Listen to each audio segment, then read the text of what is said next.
You know, every single time you click purchase online, there's this hidden battle that takes place. It's a super high stakes, high speed fight against fraud. And the crazy part is, it's over before you even realize it started. So today, we're going to dive into how one of the biggest names in online payments, Stripe, actually wages this war. And it really all starts with this obsession. This quote here from a Stripe engineer, man, it just perfectly captures their focus. We're not just talking about lines of code here. It's about perfecting that one single critical moment, that tiny slice of time that decides if your purchase goes through smoothly or if a fraudster gets stopped dead in their tracks. And, when we say a fraction of a second, we are not kidding. The entire window they have to make this call, it's less than 100 milliseconds. I mean, that is literally faster than you can blink. And in that tiny, tiny slice of time, this incredibly complex decision has to be made, with billions of dollars on the line. So what's making all this happen? It's a piece of tech called Stripe Radar. You can think of it like this super smart, super fast detective. It's a machine learning system that looks at over 1,000 different signals for every single transaction, all to figure out the exact probability that it's a scam. Okay, now here's what's so fascinating about this whole thing. It's this incredibly delicate balancing act, right? On one side, your goal is simple: block every single fraudster. But if you make your system too aggressive, you start blocking legitimate customers, people like you and me. And that's called a false positive, and it's not just frustrating for the buyer, it costs businesses real money. And what makes that balancing act so ridiculously hard is that real, actual fraud is, well, it's super rare. We're talking about maybe 1 in every 1,000 payments. So the system has to find this one tiny, little needle in a massive haystack of perfectly good transactions. And it has to get it right almost every single time. The pressure is immense. So the big question is, how on earth do they pull this off? Well, it really boils down to 3 key lessons we can learn from them. And the first one, it's all about how Stripe built and is constantly rebuilding the brain of this whole operation.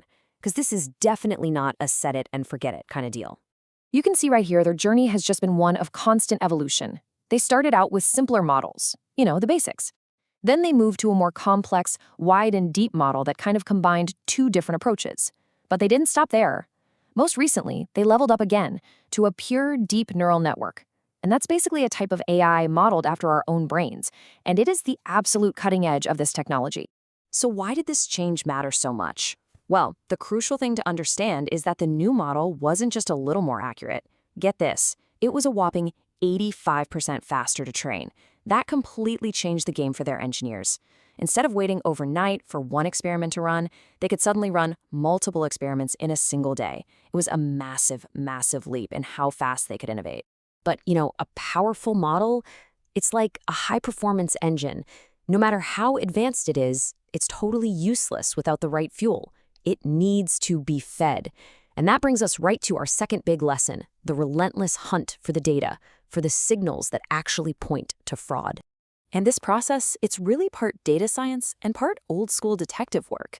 I mean, the teams literally pore over past fraud attacks, just looking for clues. They find patterns and stuff you might not even think about, like throwaway email addresses.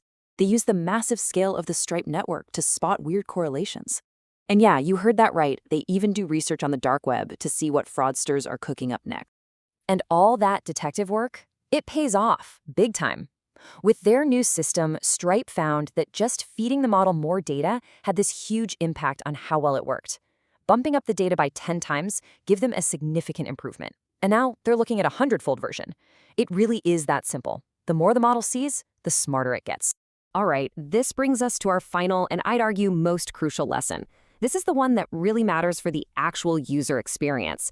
It's all about how you bridge that gap between a super powerful AI and the human being who has to, actually trust its decisions. I mean, come on, we've all been there, right? You're trying to buy something online, you know for a fact the money is in your account, and then, boom, declined. The only question going through your head in that moment of pure frustration is just, why? Well, that frustration comes from a famous challenge in the world of machine learning. It's called the black box problem. See, these deep neural networks, the very thing that makes Stripe's system so powerful, can be almost impossible to interpret. The why behind their decision is all buried in these super complex layers of math. So explaining a decision in simple human terms, It's really, really hard. So Stripe's answer to this is pretty brilliant. They translate all that complex math into understandable signals they call risk insights. So for the businesses using Stripe, the system doesn't just say, hey, this is risky. It shows them why. It'll highlight stuff like, hey, the cardholder's name doesn't match the email, or, whoa, a ton of different cards have been used from this one IP address. It basically turns that black box into a glass box. And this really brings us to the ultimate takeaway from Stripe's whole story. Fighting fraud, it's not a problem you just solve. It's not a race with a finish line, because that finish line is always moving. What it really is a relentless, constantly evolving cat and mouse game. The second a platform like Stripe rolls out a better defense, you can bet the fraudsters are already working on a more sophisticated way to attack it. So you have to be constantly innovating, and not just to get ahead, but sometimes just to keep from falling behind. And so this leaves us with a really critical question. And it's not just for Stripe, it's for all of us in this digital world. In this escalating arms race between protection and attack, the biggest challenge isn't just building smarter AI, it's building AI that's also transparent. Because think about it, how can we ever truly trust a decision, especially one with our own money on the line, a decision made in the blink of an eye, if we can't understand why it was made in the first place?